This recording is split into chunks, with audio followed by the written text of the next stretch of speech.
Pada Agustus 2021, aku mulai berlatih menyirami petobat baru. Aku takut mereka akan memandang rendah diriku ketika aku bersekutu dengan mereka. Karena bahasa Inggrisku tidak begitu lancar. Jadi awalnya aku hanya berkomunikasi lewat pesan. Namun selalu melakukan itu memengaruhi kemajuan penyiraman. Selama pertemuan, seorang saudari berkata bahwa bahasa Inggrisnya tidak lancar, tapi dia ingin bisa bersekutu secara lisan dengan petobat baru dan menangani gagasan dan kesulitan mereka tepat pada waktunya. Jadi, dia memakai aplikasi terjemahan. Dengan cara itu, dia bisa bersekutu dengan mereka secara lisan sebanyak mungkin. Aku merasa malu ketika membandingkannya dengan sikapku sendiri terhadap tugasku. Dia tak bisa berbahasa Inggris dengan lancar, tapi menemukan cara untuk berbicara secara lisan dengan petobat baru. Sedangkan masalahku, aku memiliki aksen, tapi aku lancar dalam percakapan sehari-hari. Aku hanya takut mereka akan berpikir bahasa Inggrisku kurang bagus. Jadi, aku tak ingin berbicara dengan mereka. Itu berpengaruh langsung pada apa yang bisa kucapai dalam penyiraman. Ada makin banyak petobat baru yang menerima pekerjaan Tuhan pada akhir zaman. Jadi, kami harus meningkatkan pekerjaan penyiraman kami dan membantu mereka membangun dasar di jalan yang benar sesegera mungkin. Namun, aku hanya memikirkan reputasi dan statusku sendiri. Bukan memikirkan bagaimana menyirami petobat baru dengan segera. Aku sama sekali tidak memikirkan kehendak Tuhan. Jadi, aku berdoa, siap bersandar pada Tuhan dan berusaha berkomunikasi dengan mereka dengan percakapan lisan. Aku mulai melatih bahasa Inggrisku secara lisan setelah itu. Dimulai dengan petobat baru yang sudah kukenal, dan setelah beberapa waktu, aku tidak merasa takut untuk melakukan percakapan lisan. Aku ingat suatu kali aku berbicara dengan petobat baru dan aku bukan saja mampu mengekspresikan diriku dengan lancar, tapi masalahnya juga diselesaikan. Sulit bagiku untuk percaya. Aku tak pernah menyangka satu diskusi lisan bisa lebih efektif daripada beberapa hari berkirim pesan. Karena makin banyak anggota baru bergabung dengan gereja, pemimpin meminta aku dan saudari Mavis untuk bekerja sama memimpin pekerjaan penyiraman.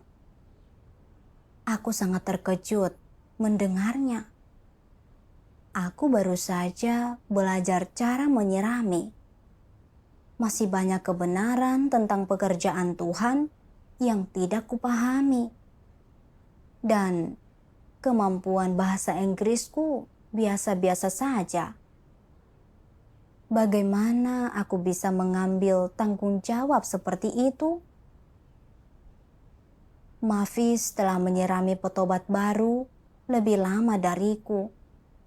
Jadi, dia punya lebih banyak pengalaman dalam segala hal. Dia juga berbahasa Inggris dengan cukup lancar. Jika aku bekerja sama dengannya, mengingat kemampuanku yang sebenarnya, akankah dia melihat kekuranganku saat aku berbicara? Dia mungkin berkata, persekutuanku tentang kebenaran tidak jelas, bahwa aku tidak cocok untuk tugas itu. Saat aku mengkhawatirkan hal itu, Mavis datang untuk mendiskusikan pekerjaan kami denganku dan menanyakan kemampuan berbahasa Inggrisku. Tanpa pikir panjang, aku berkata, bahasa Inggrisku tidak bagus. Aku bisa mengerti, tapi bicaraku tidak lancar. Secara tertulis, aku bisa. Dia menjawab, kalau begitu, kau bisa bertanggung jawab mengatur waktu pertemuan dengan petobat baru. Dan aku akan bertanggung jawab untuk bersekutu dengan mereka. Kita bisa bekerja sama. Kupikir berkata aku tak bisa berbahasa Inggris dengan baik adalah alasan yang bagus. Maka aku tak perlu bicara dalam pertemuan. Asalkan aku tak bicara, kekurangan dan kelemahanku takkan pernah terlihat. Kemudian, saat Mavis menyirami petobat baru, aku bisa berada di sana, mendengarkan dan belajar. Dan setelah beberapa waktu, setelah dapat memahami segala sesuatunya, aku bisa berkomunikasi secara lisan dengan mereka. Maka mereka takkan mengetahui yang sebenarnya mengenai diriku. Pertama kali aku dan Mavis menyirami petobat baru bersama-sama, kuperhatikan dia berinteraksi dengan mereka dengan bahasa Inggris yang fasih. Tapi aku hanya berkata halo dan tak berani lagi mengatakan apapun. Kami telah sepakat ketika pertemuan dan persekutuan selesai, aku akan berbicara dengan para petobat baru itu untuk memahami masalah mereka dan berusaha menyelesaikannya sesegera mungkin. Tapi aku merasa enggan. Aku merasa dalam interaksi pertama mereka dengan Mavis, mereka telah melihat betapa fasih bahasa Inggrisnya dan dia mampu mempersekutukan kebenaran dengan jelas. Jadi, jika mereka berbicara denganku setelah itu dan mendengarku terbata-bata, mereka akan menyadari perbedaan yang sangat mencolok. Apa pendapat mereka tentang diriku? Aku terus memikirkannya dan memutuskan untuk terus melanjutkan pesan tertulis. Setelah itu, selain berkomunikasi secara lisan dengan para petobat baru yang cukup kukenal, aku hanya berinteraksi dengan yang lain melalui tulisan. Namun, itu cara komunikasi yang lebih lambat. Seringkali ada yang tidak online ketika aku mengirim pesan. Dan kemudian, aku tidak melihat ketika mereka menjawab. Beberapa masalah dapat diselesaikan hanya dengan bicara beberapa menit. Tapi pengiriman pesan mungkin tidak memberikan hasil apapun. Bahkan setelah beberapa hari. Saat meninjau pekerjaan yang telah kami lakukan, aku melihat hampir setengah dari petobat baru yang menjadi tanggung jawabku tak ikut pertemuan secara normal. Aku tercengang. Bagaimana itu bisa terjadi? Mavis bertanya kepadaku, "Mengapa kau selalu mengirim pesan kepada petobat baru? Mengapa kau tak pernah berbicara dengan mereka secara langsung?" Aku menjawab seadanya, tak ingin memberitahunya. Aku tahu, jika aku berbicara langsung dengan mereka untuk menyelesaikan masalah dan kesulitan mereka, beberapa dari mereka pasti mulai ikut pertemuan secara normal. Namun, aku takut memperlihatkan kelemahanku dan mengandalkan pesan yang membuat ini terjadi. Malam itu, aku tak bisa tidur, tapi hanya terbaring gelisah. Dan makin kupikirkan, makin aku merasa buruk. Jika kebingungan dan gagasan petobat baru tidak segera diselesaikan, mereka bisa mundur setiap saat. Itu kelalaian tugas yang serius. Mengapa aku bersikeras mengirim pesan tentang sesuatu yang bisa diselesaikan dengan 3 menit percakapan? Bukannya aku tak bisa berbahasa Inggris, dan aku sudah bisa berkomunikasi secara lisan tak lama sebelum itu. Mengapa aku tak lagi melakukan hal itu? Aku menyalahkan diriku sendiri, memikirkan bagaimana beberapa petobat baru tidak ikut pertemuan secara normal karena aku tidak menyiraminya dengan benar. Aku begitu dipenuhi dengan penyesalan. Aku berdoa kepada Tuhan, memohon Dia membimbingku untuk mengenal diriku sendiri. Kemudian, aku membaca bagian ini dalam firman Tuhan. Manusia sendiri adalah objek ciptaan. Mampukah objek ciptaan mencapai kemahakuasaan? Mampukah mereka mencapai kesempurnaan dan keadaan tanpa celah? Mampukah mereka mencapai kemahiran dalam segala sesuatu? Memahami segala sesuatu dan cakap dalam segala sesuatu? Mereka tidak mampu. Namun, di dalam diri manusia ada watak-watak yang rusak dan kelemahan yang fatal. Begitu mereka mempelajari sebuah keterampilan atau profesi, manusia merasa bahwa mereka cakap, bahwa mereka adalah orang-orang yang memiliki status dan nilai, dan bahwa mereka adalah para profesional. Betapapun tidak istimewanya mereka semua ingin mengemas diri mereka sebagai tokoh terkenal atau mulia, mengubah diri mereka menjadi selebritas yang kurang terkenal, dan membuat orang berpikir bahwa mereka sempurna dan tanpa cacat, tanpa kekurangan sedikit pun.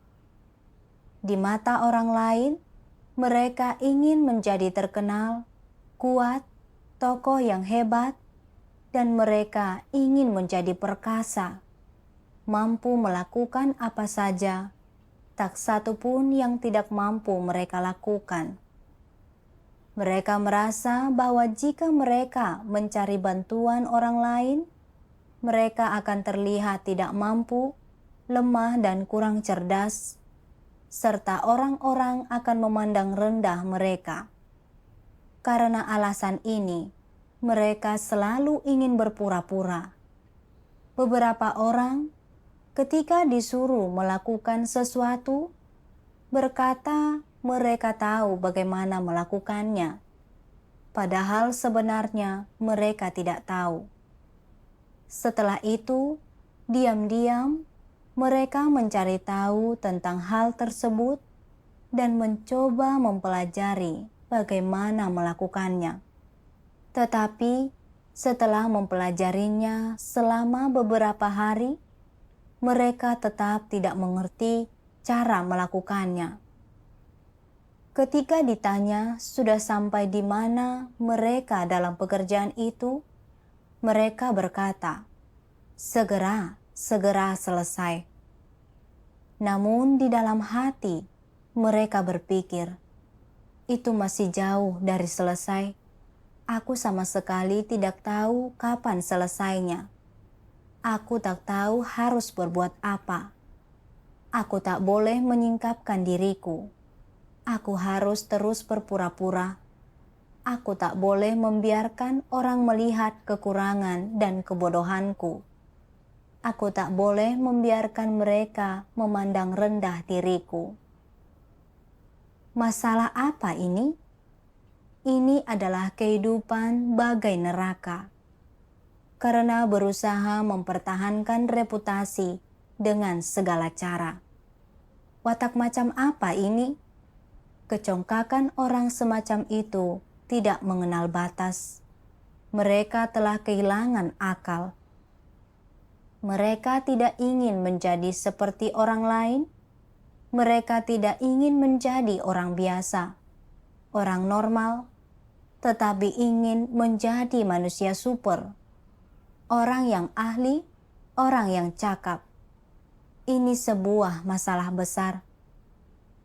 Mengenai kelemahan, kekurangan, ketidaktahuan, kebodohan, dan kurangnya pemahaman dalam kemanusiaan yang normal, mereka akan menyembunyikannya rapat-rapat dan tidak membiarkan orang lain melihatnya, dan kemudian terus menyamarkan diri.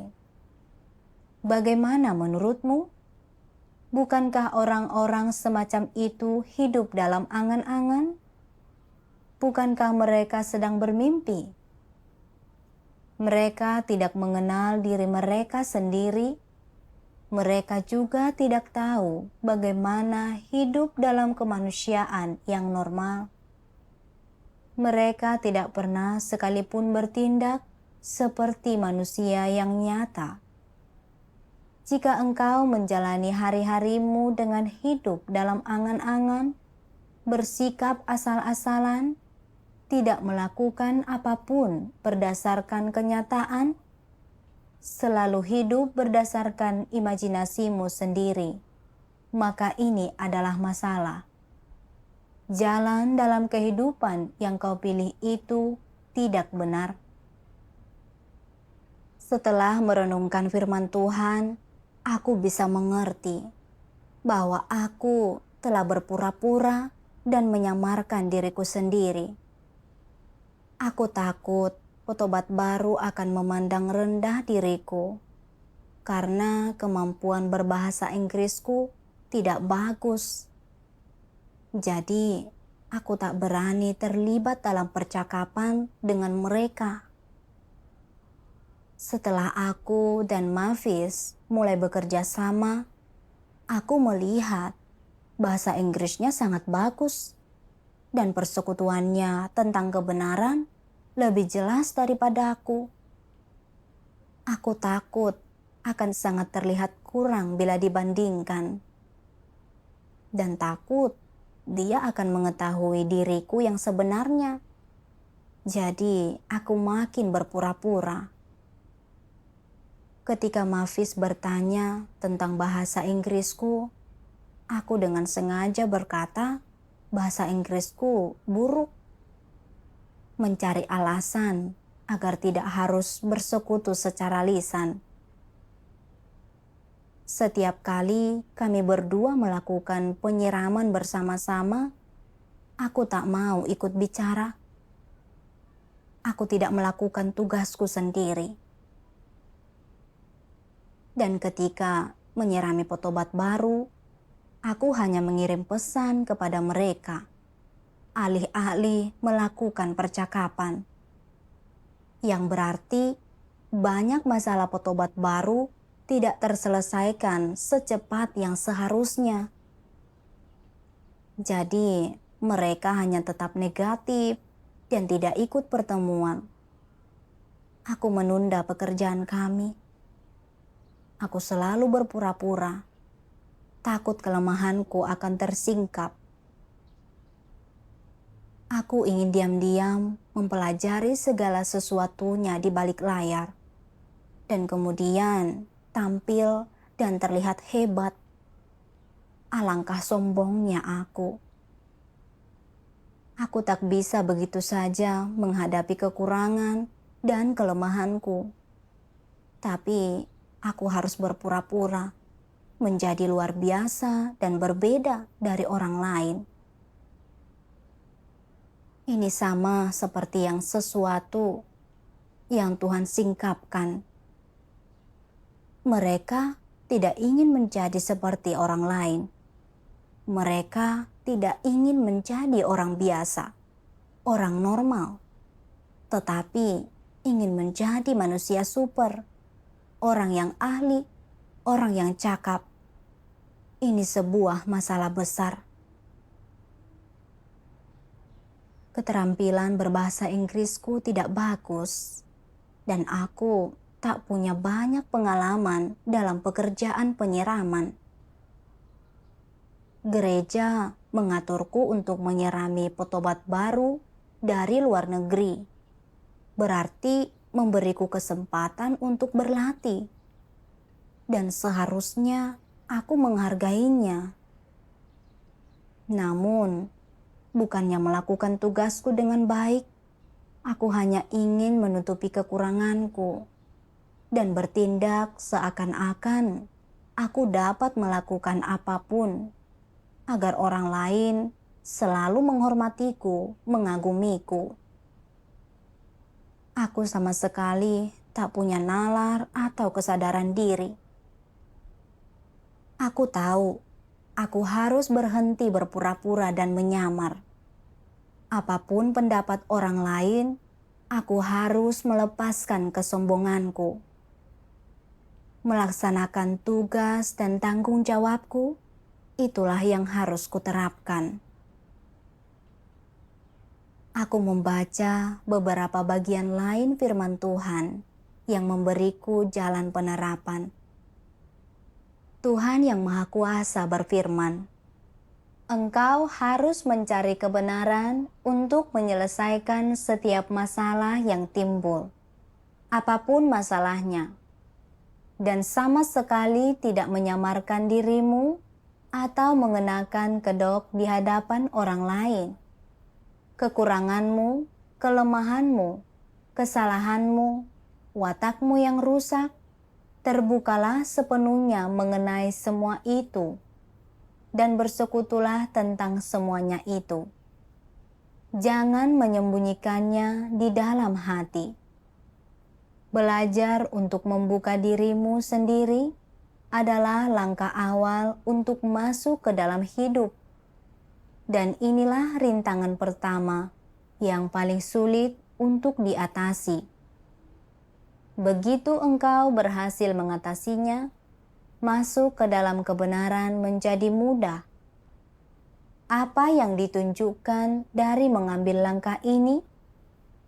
Ini menunjukkan bahwa engkau sedang membuka hatimu dan menunjukkan semua yang kau miliki, baik atau buruk, positif atau negatif, menelanjangi dirimu agar dilihat oleh orang lain dan oleh Tuhan. Tidak menyembunyikan apapun dari Tuhan, tidak menutupi apapun, tidak menyamarkan apapun, bebas dari kecurangan dan tipu muslihat, dan juga bersikap terbuka serta jujur dengan orang lain. Dengan cara ini, engkau hidup dalam terang, dan bukan saja Tuhan akan memeriksamu, tetapi orang lain juga akan bisa melihat bahwa engkau bertindak dengan prinsip dan dengan suatu tingkat keterbukaan. Ketika engkau berada di hadapan Tuhan, bagaimanapun caramu berpura-pura, mengaburkan atau mengarang, pikiranmu yang sebenarnya, hal-hal yang paling tersembunyi di lubuk hatimu, semuanya itu seterang siang hari bagi Tuhan.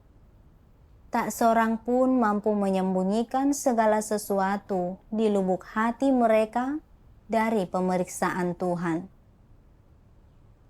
Setelah merenungkan firman Tuhan, aku sadar langkah pertama untuk menyelesaikan watakku yang rusak adalah belajar membuka diri, berhenti berpura-pura, dan membawa kekurangan, kelemahan, dan kerusakan yang kusingkapkan ke dalam terang. Aku harus menjadi orang yang sederhana dan jujur di hadapan saudara-saudariku dan di hadapan Tuhan. Barulah aku bisa tenang dan bebas dalam tugasku. Memahami hal ini memberiku keyakinan dan keberanian untuk menerapkan kebenaran. Jadi, aku mencari pemimpin dan mafis dan memberitahu mereka secara terus terang tentang keadaan dan pemahamanku. Mereka tidak memandang rendah diriku, tapi dengan sabar bersekutu denganku berdasarkan pengalaman mereka sendiri dan membantuku memahami masalahku. Setelah itu, ketika menyirami petobat baru, aku tak lagi dikendalikan oleh kesombonganku, tapi mulai berfokus pada komunikasi lisanku dengan mereka, sehingga dapat membantu menyelesaikan kebingungan mereka dengan lebih cepat. Ketika aku menghadapi sesuatu yang sulit untuk dijelaskan atau diucapkan, aku selalu mengambil kamus atau memakai aplikasi terjemahan. Seiring waktu, bahasa Inggris lisanku meningkat. Aku mengalaminya dengan bersekutu secara terbuka dengan saudara-saudariku dan bersikap tulus. Aku bisa memahami kerusakan dan kekuranganku dan dengan cepat membalikannya ketika aku dalam keadaan buruk. Sebagaimana Tuhan katakan, belajar untuk membuka dirimu sendiri adalah langkah awal untuk masuk ke dalam hidup. Dan inilah rintangan pertama yang paling sulit untuk diatasi. Begitu engkau berhasil mengatasinya, masuk ke dalam kebenaran menjadi mudah. Kupikir setelah melewati semua ini, aku jadi mampu membuka diri dan mengalami sedikit perubahan. Aku terkejut ketika sesuatu yang terjadi kemudian kembali menyingkapkanku. Suatu kali, beberapa petobat baru ingin memberitakan Injil kepada beberapa anggota keluarga dan teman. Jadi, aku dan pemimpin tim menjelaskan prinsipnya. Baru saja memperkenalkan diriku, salah seorang dari mereka berkata, dia tak mengerti apa yang kukatakan. Jadi, pemimpin tim bergegas membantu menjelaskan. Berkata, pengucapanku tidak terlalu bagus. Lalu, mulai berbicara dengan para petobat baru itu. Aku benar-benar merasa seperti orang asing saat aku mendengarkan mereka berbicara dengan lancar. Aku bisa merasakan wajahku memerah. Itu sangat canggung dan sangat memalukan. Aku ingin pemimpin tim memiliki kesempatan untuk belajar dariku dan berlatih.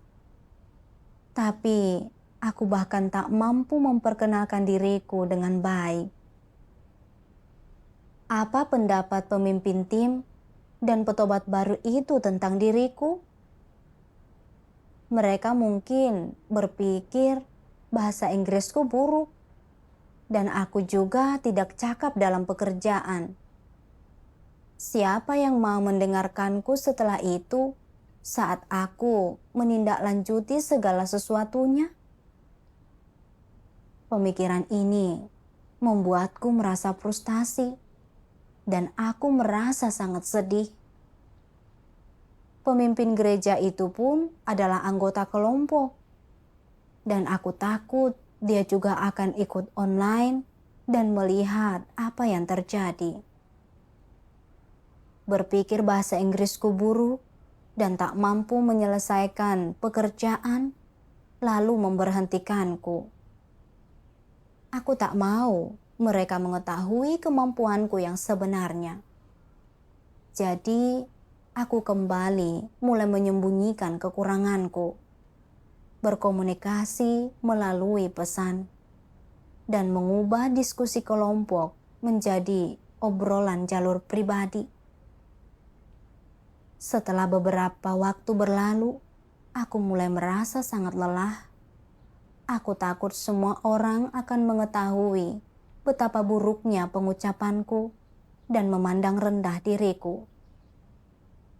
Aku hidup setiap hari dalam keadaan itu dan tak punya waktu atau tenaga untuk memikirkan bagaimana melakukan tugasku dengan baik. Aku makin merasakan kegelapan di dalam hatiku dan sama sekali tak mampu merasakan bimbingan Tuhan. Aku juga sama sekali tak punya arah dalam tugasku. Aku tahu aku berada dalam keadaan berbahaya, tapi aku tak bisa melupakannya. Jadi aku berdoa dalam hati, memohon Tuhan membimbingku keluar dari keadaan itu. Suatu hari, aku menonton video kesaksian berjudul Di Balik Kepura-puraan, dan beberapa firman Tuhan yang ditampilkan di dalamnya meninggalkan kesan yang mendalam bagiku. Watak macam apakah yang sebenarnya dimunculkan ketika orang selalu mengemas dirinya? Selalu menyembunyikan diri mereka yang sebenarnya? Selalu berpura-pura agar orang lain menghormati mereka dan tidak dapat melihat kesalahan atau kekurangan mereka ketika mereka selalu berusaha menampilkan sisi terbaik mereka kepada orang-orang? Ini adalah kecongkakan, kepalsuan, kemunafikan. Ini adalah watak iblis. Ini adalah sesuatu yang jahat. Sebagai contoh, lihatlah anggota rejim iblis.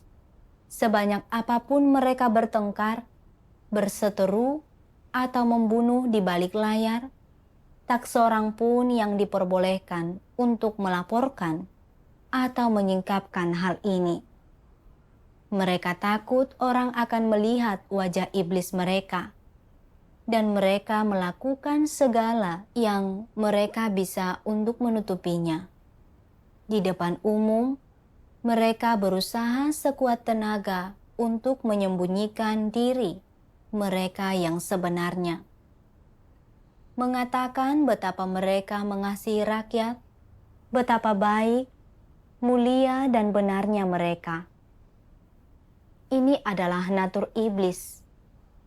Ciri menonjol dari natur iblis adalah tipu muslihat dan tipu daya.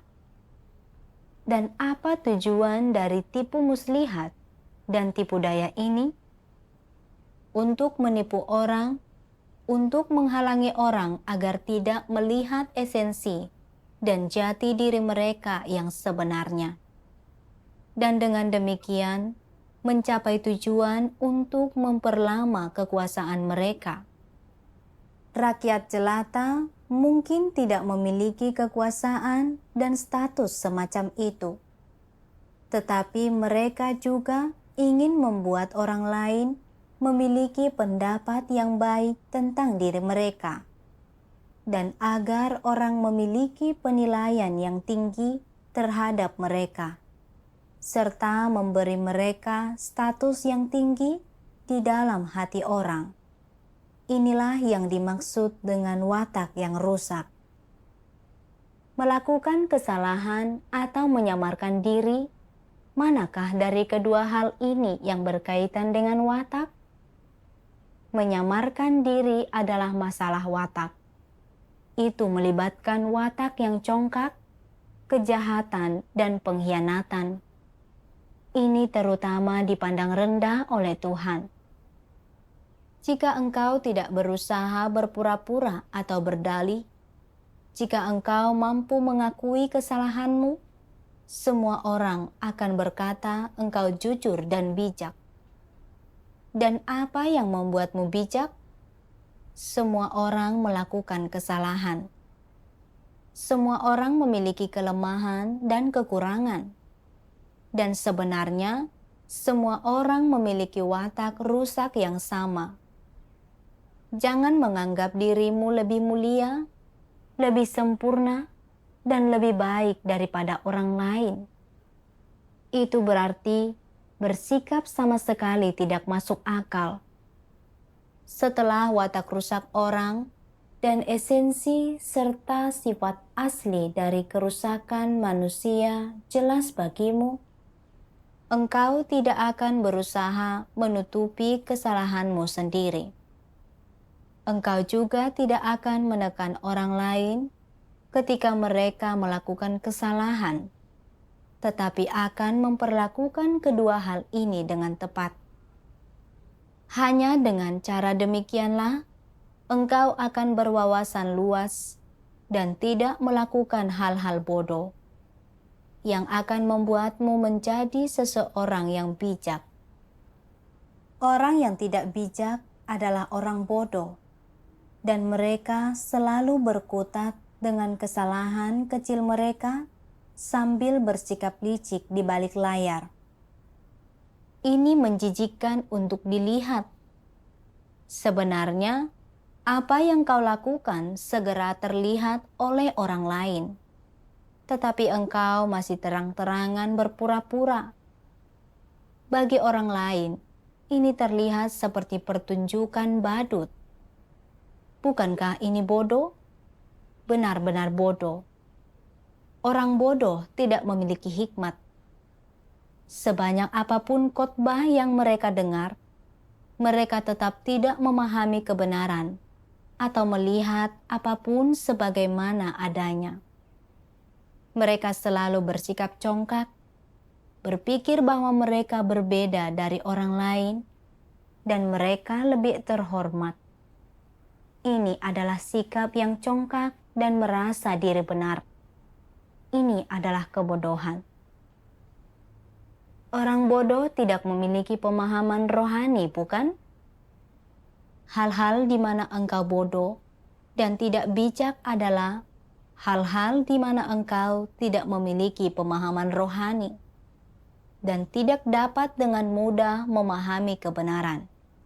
Akan selalu seperti itu. Aku merenungkan firman Tuhan. Ini benar-benar mengejutkanku. Berpura-pura dan melakukan kesalahan pada dasarnya berbeda. Aku tak punya kemampuan berbahasa Inggris yang baik.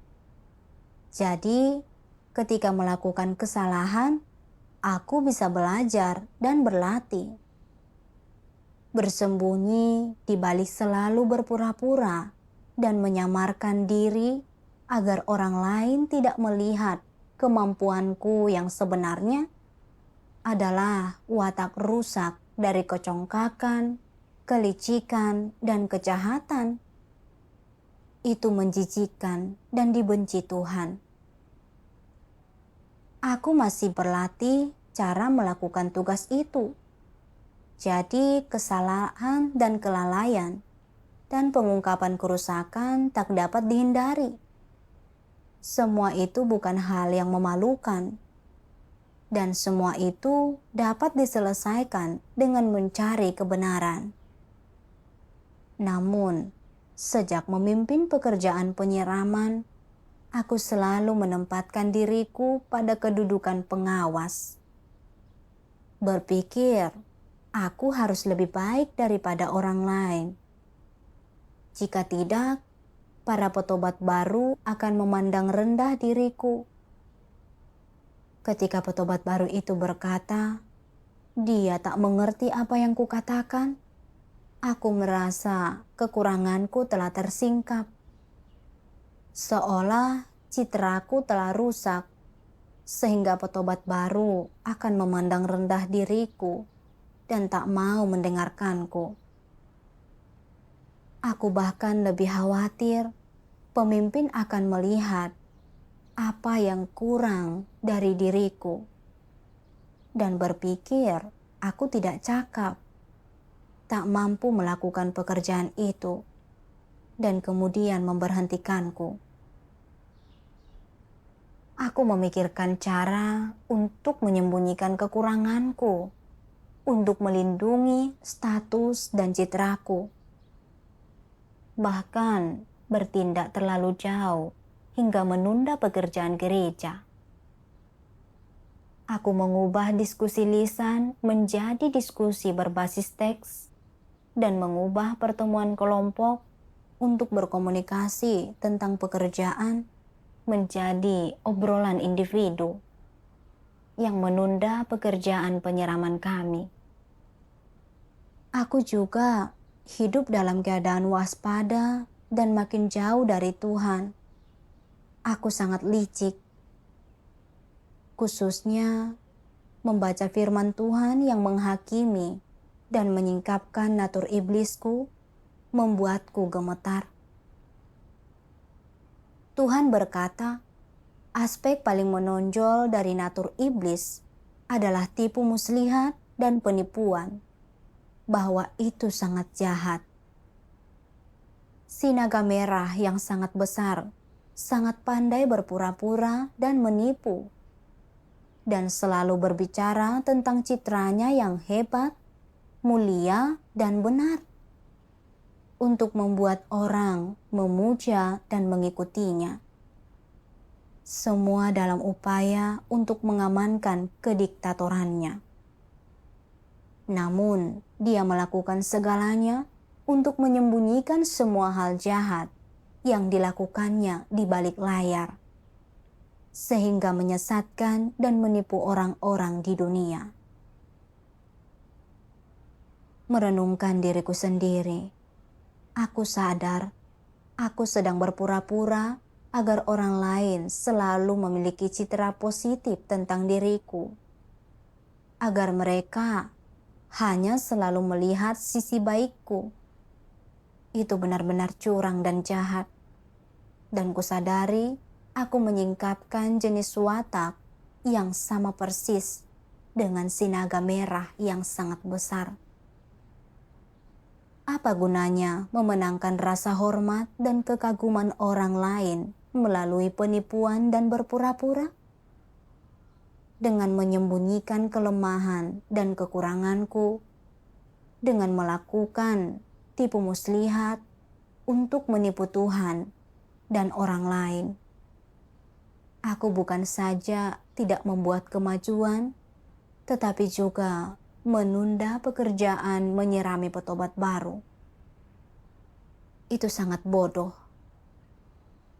Banyak petobat baru sedang membaca firman Tuhan dan memahami kehendaknya untuk menyelamatkan umat manusia. Mereka bisa melihat bencana makin banyak dan pandemi makin buruk. Dan mereka tahu menerima pekerjaan Tuhan pada akhir zaman adalah satu-satunya jalan manusia untuk bertahan hidup. Mereka ingin memberitakan Injil kepada teman dan keluarga mereka, untuk membawa mereka ke hadapan Tuhan, sehingga mereka dapat memperoleh keselamatan Tuhan. Namun, aku sama sekali tidak memedulikan jalan masuk kehidupan mereka. Aku tak segera menjawab pertanyaan saudara-saudari tentang memberitakan Injil, hanya untuk mempertahankan kesombonganku yang tak berharga. Itu menunda begitu banyak orang untuk menyelidiki jalan yang benar dan berbalik kepada Tuhan. Bukankah itu membuatku menjadi penghalang, batu sandungan bagi pekerjaan penginjilan? Saat merenungkan hal ini, aku sadar aku telah hidup berdasarkan watakku yang rusak.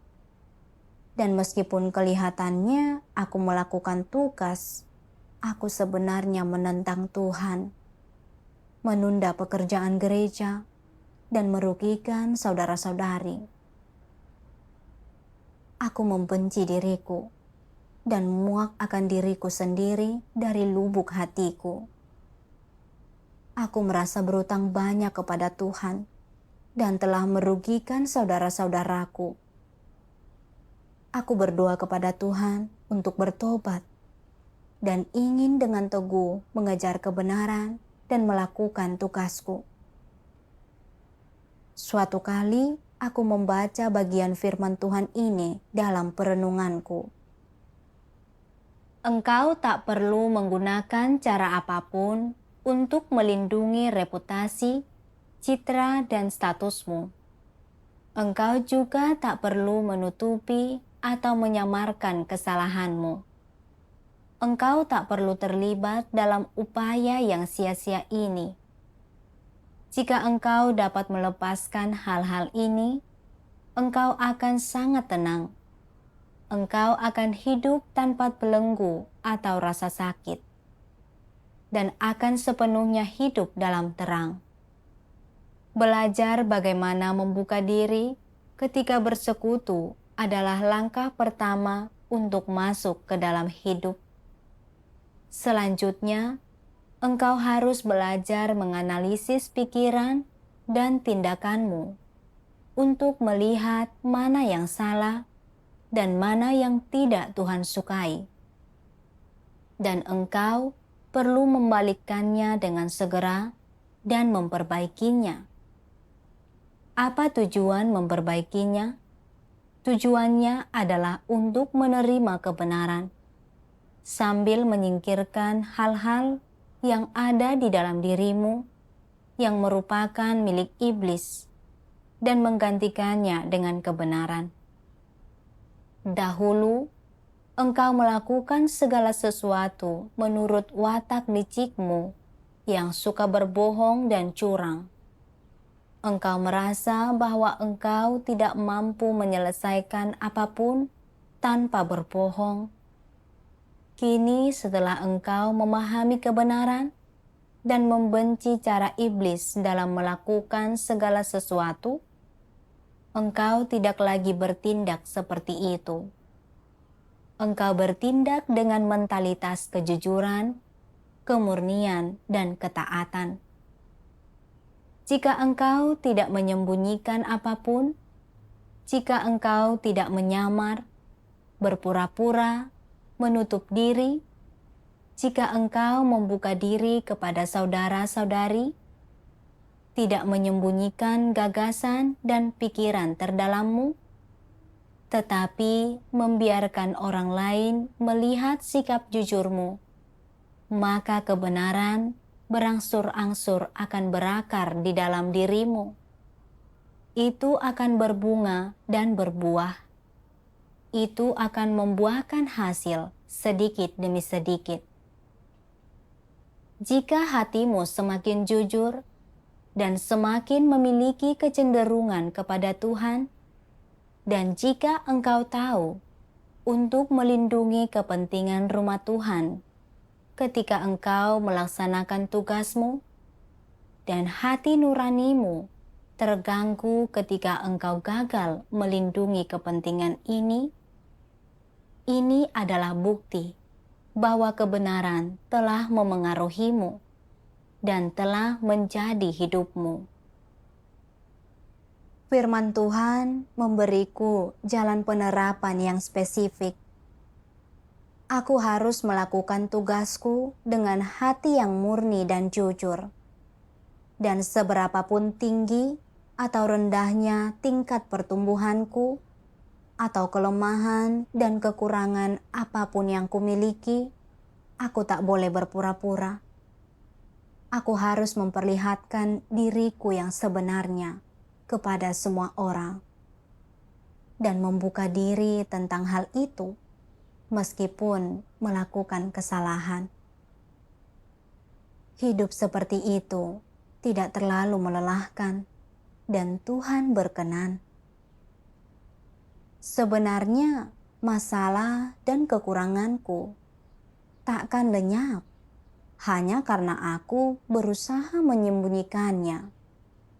Jadi, aku harus menghadapinya dengan tenang, mengakui kekuranganku, dan menjadi orang yang jujur. Jika aku tidak mengerti sesuatu, aku harus bertanya dan belajar lebih banyak agar secara perlahan bisa bertambah baik.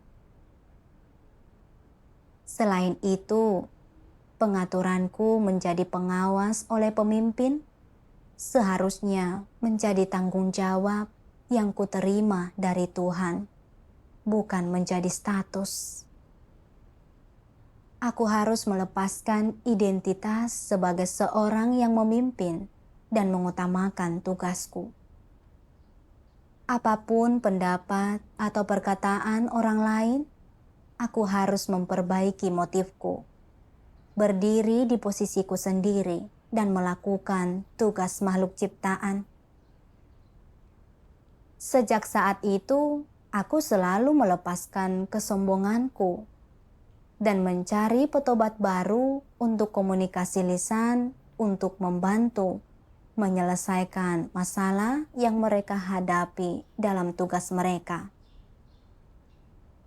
Aku juga terus melatih keterampilan berbahasa Inggrisku dan memperbaiki pengucapanku.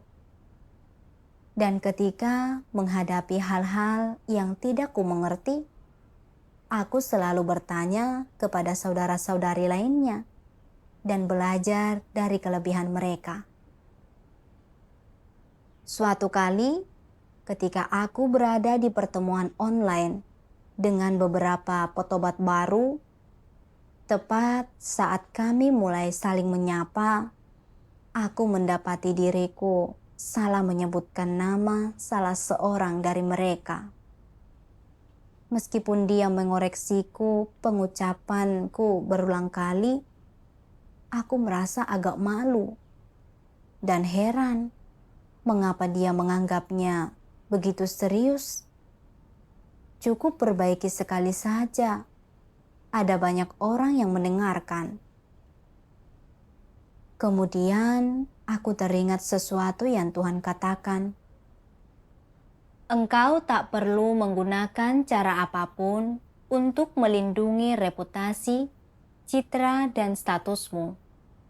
Engkau juga tak perlu menutupi atau menyamarkan kesalahanmu. Engkau tak perlu terlibat dalam upaya yang sia-sia ini. Jika engkau dapat melepaskan hal-hal ini, engkau akan sangat tenang. Engkau akan hidup tanpa belenggu atau rasa sakit, dan akan sepenuhnya hidup dalam terang. Ya, jika aku salah, artinya aku salah. Mengapa aku selalu ingin menyembunyikan? Alih-alih berfokus pada tugasku, aku berfokus pada kesombonganku, dan tidak mungkin mampu melakukan tugasku dengan baik dengan beban seperti itu di pikiranku. Jadi, aku menenangkan diri dan berdoa, memohon Tuhan membimbingku melepaskan kesombonganku dan tetap berfokus pada tugasku.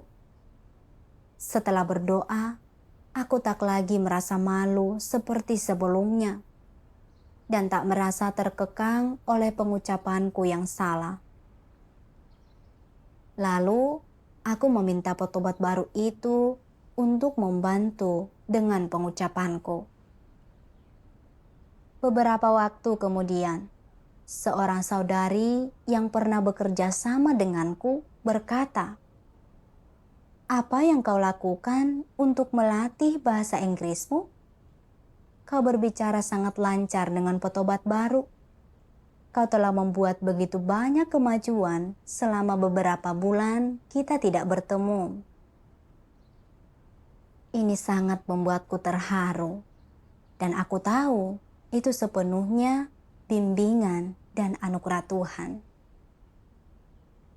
Makin aku memiliki pengalaman semacam ini, makin aku merasa bahwa membuka diri tentang keadaanku yang sebenarnya, alih-alih berpura-pura atau menyamar, tapi hanya dengan teguh melakukan tugasku, adalah penerapan yang membuat hatiku tenang. Syukur kepada Tuhan.